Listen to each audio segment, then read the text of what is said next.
Hello everyone, welcome to Khan's Tech Lab. Today we will discuss about database or schema in MySQL.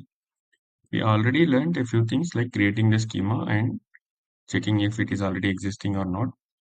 But today we will discuss a few more things about schema. So first thing we already covered is creating the schema. Today we will learn about how to drop the schema. First, so let me open a query tab. So as you see, we have four schemas. I will just try to drop one of them. The command would be drop schema and let me give fourth schema. As you can see here, this got successful and you can see here that got deleted from the list. Now let me try to show you the database list.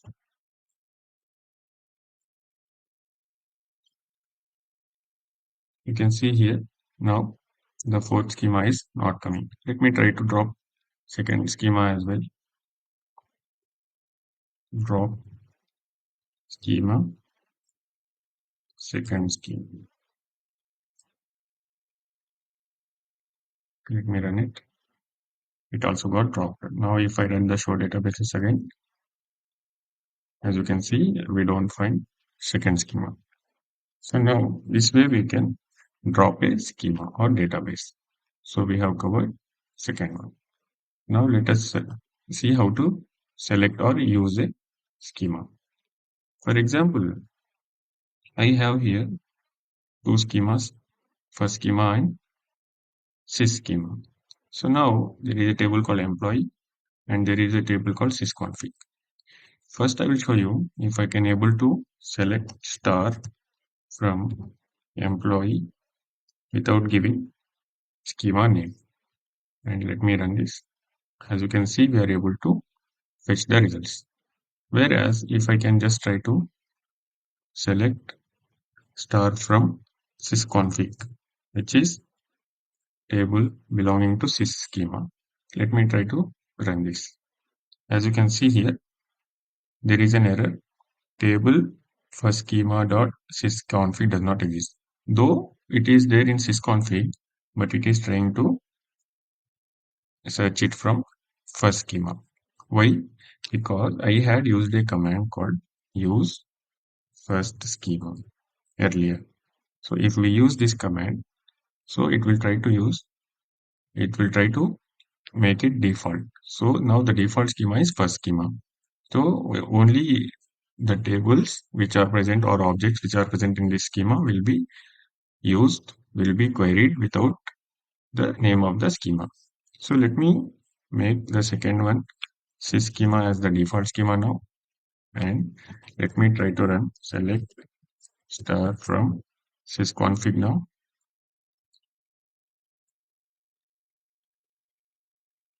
As you can see, we are able to fetch the results of sysconfig because now this is the default schema. You can also observe one small difference here in the name of this schemas. This is now in normal font and this is in bold font. Whereas if I just make the first schema as the default, it will be in bold. As you can see, this now became bold and this is normal. Alternatively, you can use one more way by right clicking here and also making this as set as default schema. So this is the another way. So now we have covered how to use or select the schema. Then show databases, anyhow, we have just now saw.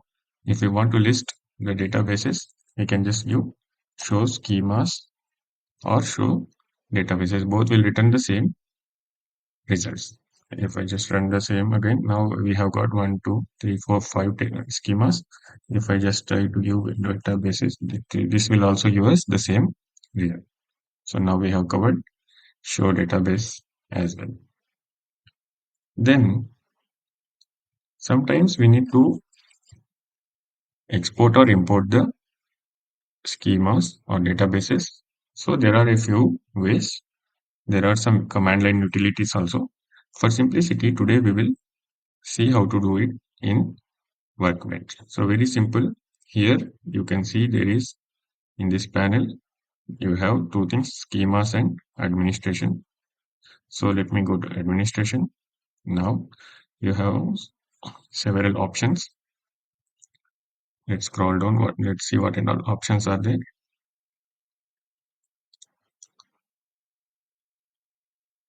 So here, if you can see, there are two important options. One is export and second one is import. First, let me try to show you export. Just you have to click here and see which schema you want to export. I have checked this one, and then there is an option like dump structure and data, or dump data only, or dump structure only. So we are dumping both structure as well as data, so that the data definition language will also get generated, and also the data like inserting the records will also get generated. So now what we have to do is just see here, there are a couple of options now.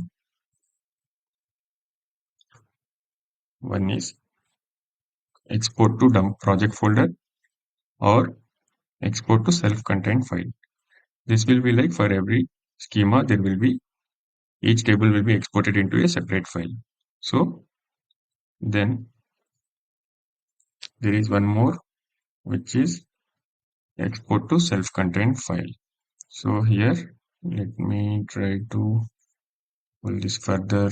I'm not able to do that.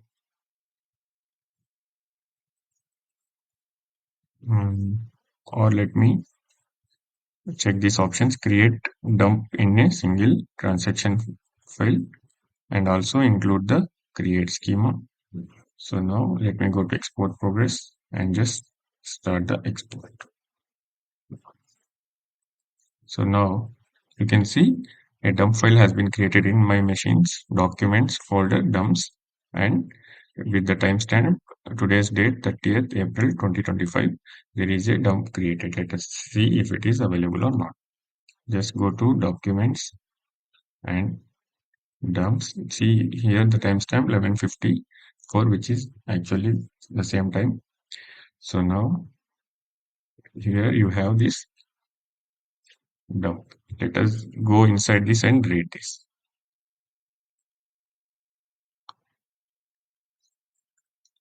As you can see here, it's giving us, it has generated all the SQL code required, like for create DDL, if create database if not exist for schema.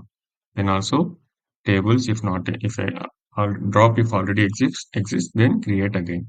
So whatever already columns it had, it already, then it is trying to create them with the same columns. Now there are a few records. There were only 3 records, so they are inserting these records. Now we have covered how to export. Then the last thing, we will import. So now let me drop this schema. Go to schemas here back. Let me drop this first schema. You can drop from this option also. And then let me close this, or from the administration. I will just close this one and let me try to import. So now it is asking where from it has to import. So I had exported in self-contained file. So I will just try to use the existing file, which is this one. So now let me go to the import progress and just try to start import. Within a few seconds, it got imported. Now let me close this administration panel and go to schemas, and let me try to refresh. As you can see, the first schema got created again, and it also restored its tables and also the data. This is how we export and import the tables. So now we have covered the import as well. So hope you understood and learned from the video. If you like the video, please subscribe to our channel. Thank you.